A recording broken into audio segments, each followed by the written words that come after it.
Hello and welcome to this week's episode of Thrive with Kirsty, the relatable women's coaching podcast that helps you thrive wherever you are in your life. I'm Kirsty from Kirsty Robson Coaching, and today we have a really fun episode for you. We are diving in to all things 80s and 90s rom-coms. Now, I know what you're thinking. Kirsty, this is a coaching podcast. Why are we talking about rom-coms? But I promise you there is a good point to this. I have noticed a correlation between some of the most recent rom-coms, TV shows, etc., that are paving the way for healthier looking relationships. I'm talking specifically about one TV show, which I'm a little bit obsessed with right now, I've got to be honest, called Off Campus. And if you haven't seen it, go watch it. It is fantastic. Since I have been watching Off Campus, I can't help but reflect on some of the stories and examples of romance we saw growing up as millennial women. If you're a millennial woman listening to this right now, you will know exactly what I'm talking about. 80s, 90s rom-coms were a completely different story, a completely different narrative. And I think that's had a really strong impact on the way we approach relationships today. This is going to be a really fun one because we get to be nostalgic, especially if you're a millennial woman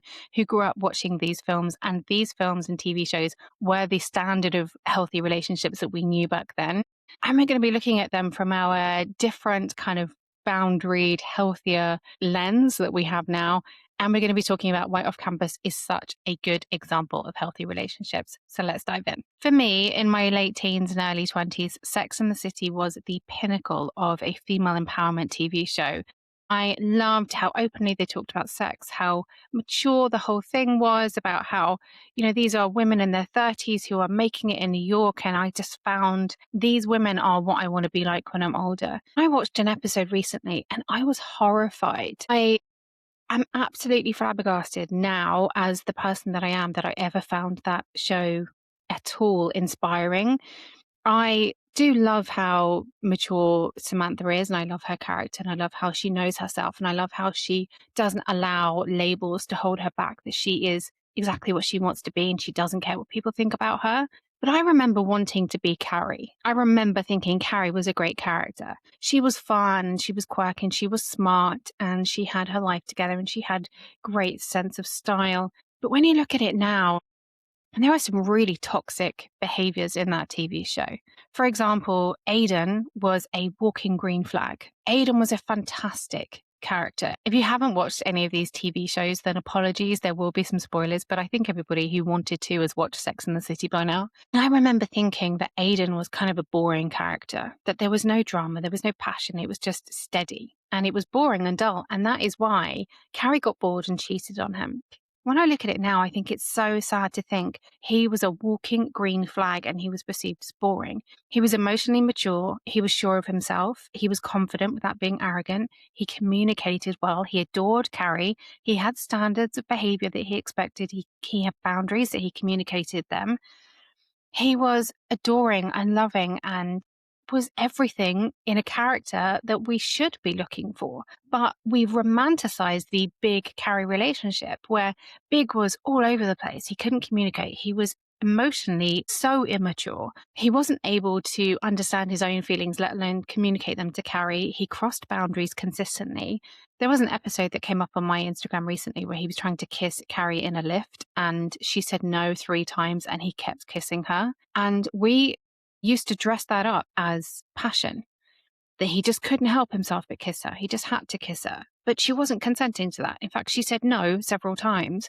We used to romanticize that. And how depressing is that now that we've romanticized that idea? He was so all over the place. He was hot and cold. He cheated on his girlfriend. He didn't care about anybody else but himself. He was arrogant. He was so unpredictable. He was just a walking red flag. And we romanticized him. We romanticized this relationship. We romanticized that being like they were these big arguments, big passionate arguments, and then they'd make up and then they'd argue and then they'd break up and then they'd make up. And it was such a toxic cycle. Why did we ever romanticize this idea? It just makes me cringe now to think that I wanted that back in the day. I think Carrie wanted to fix Big, and she wanted to believe that she was special enough that he would just change who he was to be with her. And that leads me on to another recurring theme of some of the 90s rom-coms that we grew up watching. There was that I can fix him energy, I can fix him mentality. That is such a dangerous place to be.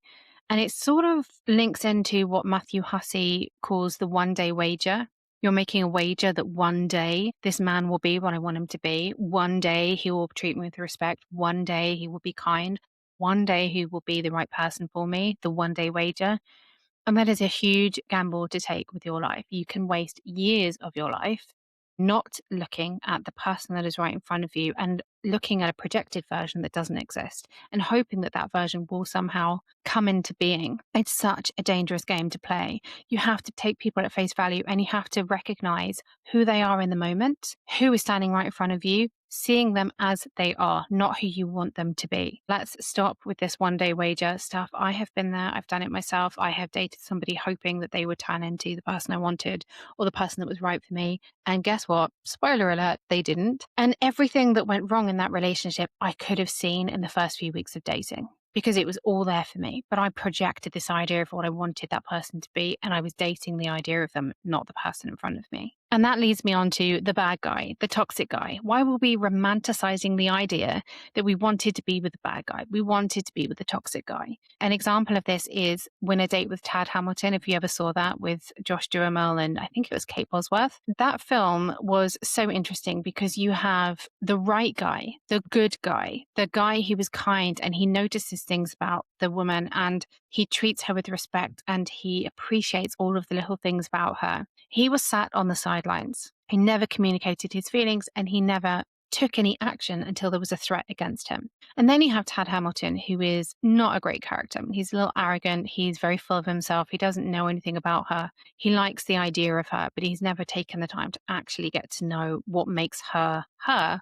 And their dating doesn't feel authentic because of it. And this whole sort of love triangle comes up in so many different movies. You've got the girl falling for the wrong guy and the good guy on the sidelines. If the good guy on the sidelines had communicated his feelings, if he had had an adult conversation, he wouldn't still be sitting on the sidelines because either they would have given dating a shot or he would have taken himself away from that situation because being in love with somebody, being on the sidelines and not being able to be with them is not a healthy place to be. So you have a man who's stuck in this cycle of wanting to be with a woman, being afraid to communicate his feelings, not taking any action and seeing her moving on with somebody else.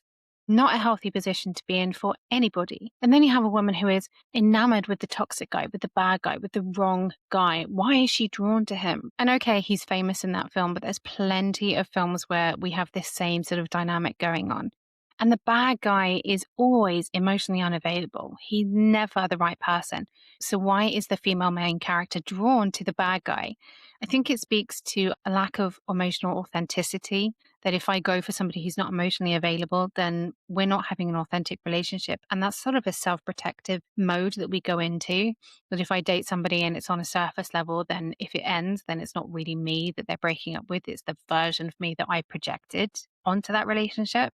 But it also speaks to what I talked about earlier, which is the fix-in mentality that we have, that we think we can, if we just love that person enough, if we just are patient enough, if we're just kind enough, then eventually that man will turn into the person we want them to be. And it's just not a healthy way to go.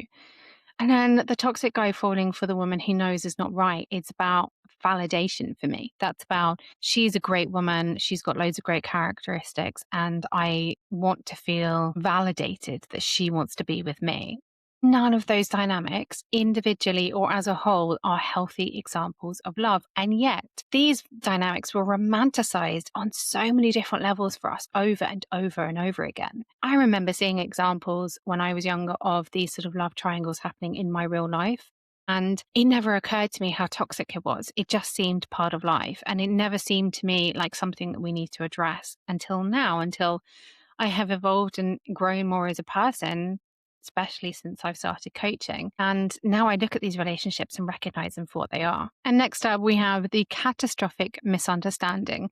It is shocking looking back at some of these rom-coms and TV shows from the 90s and early 2000s that make me realize how poor some of the communication was. If you'd had one single adult conversation, you would have avoided this catastrophic misunderstanding that tends to happen. I see this in Bridget Jones. I see it in TV shows I used to watch like One Tree Hill and The OC.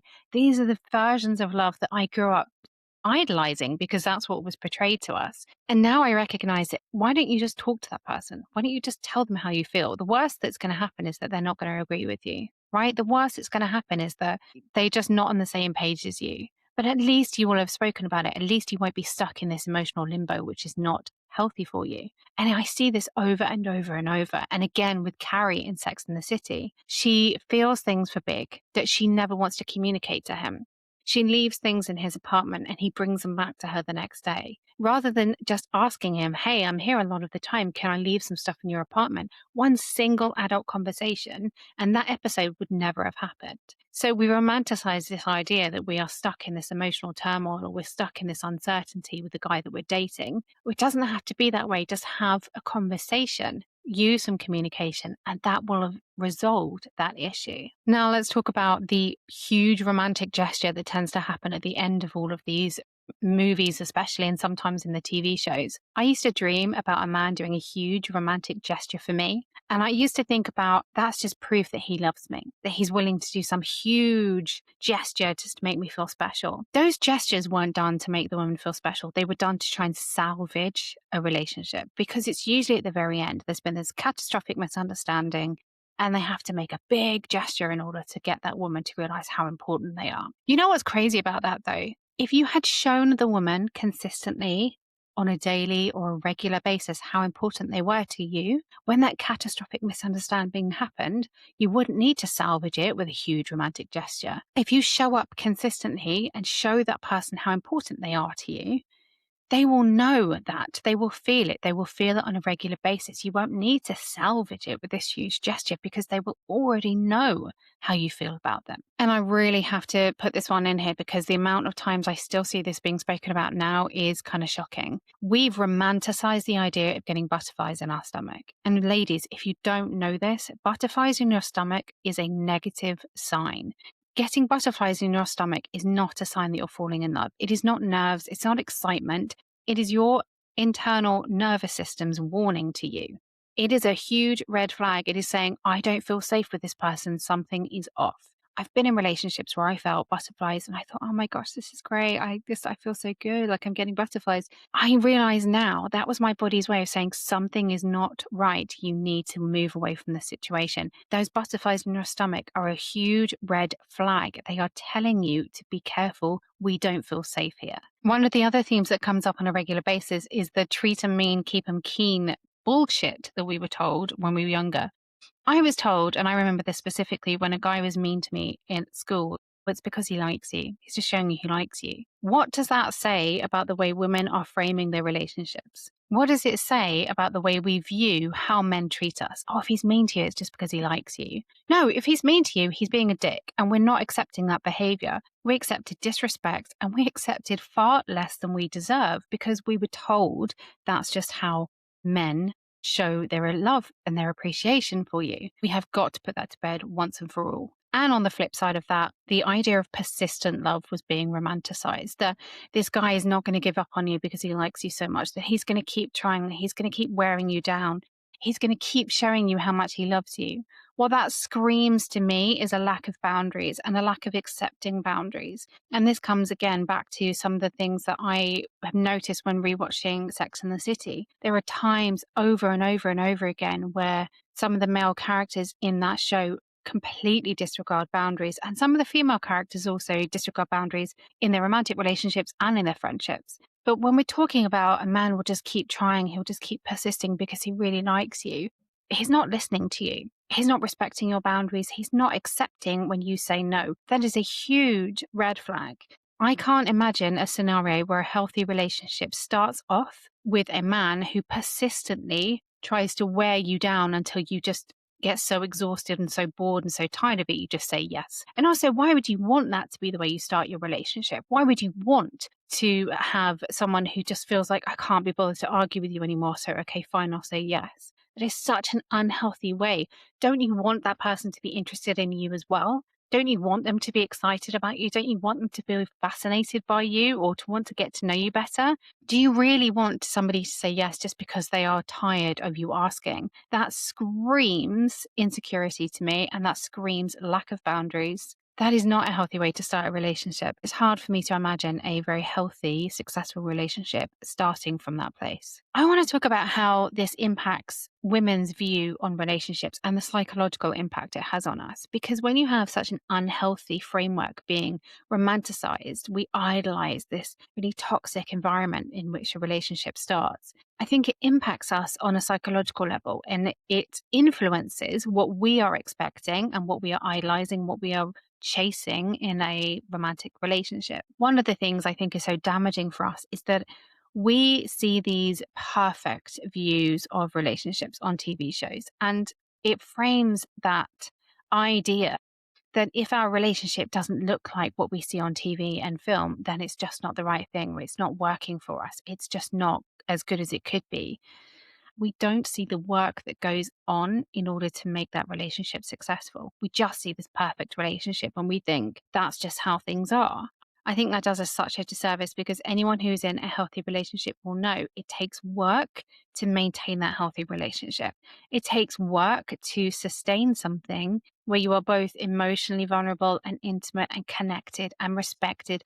Those things are continuous practices that we have to engage with that person in order to continue to make that relationship work and successful. Just being in a long-term relationship, it is not a guarantee that that relationship is healthy. It is not a guarantee that that relationship is successful. So when we see films and TV shows just showing a perfect relationship and not showing the work that goes in, it gives us this idea that when we find the right person, it will just be perfect. It will just work. But that is just not the case. And as I touched on earlier, we often see arguments being portrayed as passion.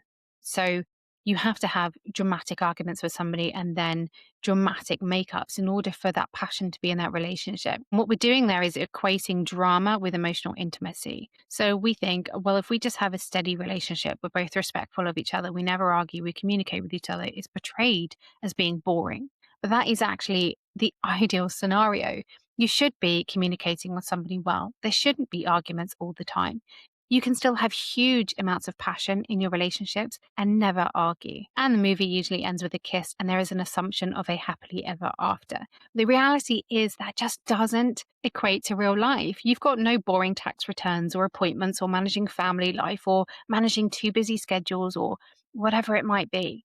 And obviously, there's no boring day-to-day stuff because that doesn't make for great TV. But when you just see a kiss and then there's a projected happily ever after, it doesn't give us a real version of what life is like with our person. And now I want to talk about off campus. And I'm not just doing this as an excuse to talk about a TV show that I love, although I do really love this show. But there's a reason why this is such a healthy portrayal of romantic relationships. I've got to be honest, when this show came up, I didn't think I was going to be interested in it. And that's, probably an unfair assumption on my part. I'm 40 next year, and here are people who are nearly half my age at college in very different stages of life that I'm in right now. And these are often the first romantic relationships that these characters are engaged with. And I just didn't think I was going to be getting anything from this TV show. I didn't feel like I was going to be really relating to it at all because of the age of the characters and the life stages they were at. And thank goodness I ignored that, because it has been such a fantastic show. One of the things I really love about this is the communication with the characters. I'm not going to give any spoilers away. If you haven't seen it, please go see it. It's fantastic. At its core, there is a male ice hockey team in college. So these are 19, 20, 21-year-old men who are playing in an ice hockey team. My incorrect assumption would have been that there would have been some negative language, there would have been misogyny or chauvinism, there would be some sexism potentially, there might have been some other prejudices in there as well. And there's also a fraternity mentioned in the TV show. And my wrong assumption was that there was going to be some hazing going on in that fraternity. And I realized that these assumptions come from example after example after example that we've seen in TV shows and films. And obviously in the UK, I don't think we have the same type of fraternity mentality or fraternity setup as they do in the US. But I've seen this in shows before where I expected there was going to be some horrendous kind of behavior. There was none of that. And the characters communicate with each other. They communicate their feelings. There is a scene where two male characters in this hockey team talk about the importance of safety, trust, and consent when talking about sex with a woman. That is unbelievable to me. I have never seen that on a TV show before. I've never seen two men, especially college age, talking about the importance of making a woman feel safe and that they can trust you, and the importance of consent during sex. I have never seen that conversation happen on a TV show or a film before. This show is setting an example for what a healthy relationship should look like. And this is such an important point to make, because the next generation of people are going to be growing up and watching these kinds of examples and just assuming that is what a healthy relationship looks like. In the same way that when I grew up and saw these ideas romanticized on TV shows that turn out to be toxic, I absorbed that as what life and love is supposed to be like. This is a really great opportunity to set the standard, to raise the bar for the next generation, so that we know people in the next generation can look at this example and say, that is what a healthy relationship is supposed to be like. That is what healthy communication between two men is supposed to be like. The men talk about their feelings. They're not ashamed of the way that they feel. And that gives a fantastic example of what healthy, positive masculinity should look like. There are examples of arguments and of characters losing their control of their emotions. Those are recognized and they are addressed. They are not brushed under the rug. And those arguments are not done for the purposes of passion. They're not done to be dramatic. They're not done because it's a huge, argument that they have in their passionate relationship and then there's going to be a huge makeup. That's not the way it works. It is done because we are humans and we do experience these moments. And that is just part and parcel of life. But it is not romanticized as part of being a passionate relationship. In fact, it is discouraged because we all know that that is not a healthy example of emotions when you blow up in the way that this character does. And I'm trying to be so careful not to give away spoilers here because I don't want to ruin it for you if you haven't seen it. Seeing that level of emotional maturity on screen has honestly been so refreshing for me. And it really gives me hope that the next generation is going to avoid the trap that us millennials fell into in watching these unhealthy examples of love and chasing these probably impossible ideas of what our life should be like. And on the subject of emotional maturity, I also love how boundaries are respected in this TV show. The boundaries are set and they are discussed, communicated, and respected, and that is it. There is no conversation about trying to push them back. There's no negotiating. Boundaries are defined and set, and they are just respected, and it's so refreshing to see it. I also love how positive the female relationships are in this TV show. There's no bitchiness between the women. There's no competing for the man. There's no blaming of each other, of trying to put a woman down in order to get to the guy that you're interested in. There is a moment of jealousy that happens with a female character, but it's communicated, discussed, and then it's gone. And those happen. Okay, moments of jealousy do come up. We're human. Of course, we experience that emotion. But there's no examples of bitchiness towards the other woman in order to try and get the man. There's no horrible, sort of nasty gestures that happen or arguments or shaming somebody in public, which I have seen so many times in TV shows and rom-coms. There's none of that. The female characters are respectful of each other. There's a genuinely really sweet female friendship between two of the main characters, which is positive and supportive and empowering and uplifting, and is what we all should be doing as women with our female friends. Overall, the show's characters are respectful of each other. They are self-aware and they're emotionally intelligent. It also goes to show that you can have huge amounts of sexual chemistry without all of the toxic side effects that we're so often shown in TV shows and films, like the arguing, like the lack of boundaries, like the persistence. And lastly, probably the biggest reason I think the male characters in Off Campus are walking green flags is because you can tell they really like and respect women. There's no hierarchy in the show between the men and the women.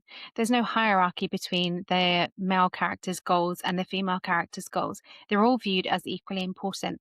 This show overall has made me realize how toxic the examples were that we grew up with, and how shows like this can be so powerful in rewriting the narrative of what the healthy relationship is supposed to look like. I think we often underestimate how large a influence media like this has on us. And this can only be a fantastic thing when you see such a healthy example of relationships portrayed in TV and film. My hope is that the next generation sees this as a healthy example of what they should be working towards: healthy communication, respect, and boundaries. And it was an absolute pleasure to watch this TV show. I'm going to say it one more time if I haven't said it enough. If you haven't seen it, please go watch Off Campus. It is fantastic. That is all for this slightly different episode of Thrive with Kirsty. It has been such a fun topic to talk about today. And thank you so much for listening. Make sure you're subscribed to the podcast so you don't miss an episode.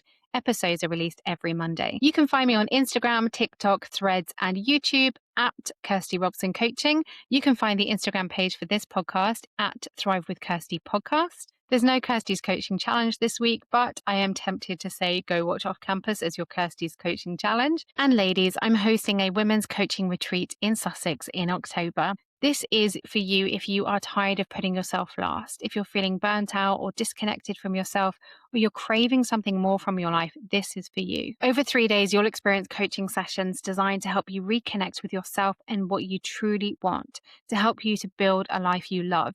There'll be yoga and journaling and walks on the beach, meaningful conversations with women who truly get it, and you'll be surrounded by a community of like-minded women. We'll cover topics like today's episode and much, much more. I'm going to drop a link to the retreat in the show notes. Go follow me on socials, send me your opinions and thoughts on today's episode, and you never know, I might be reading them out in a future episode. Make sure you're subscribed to the podcast and come back next Monday for another episode of Thrive with Kirsty.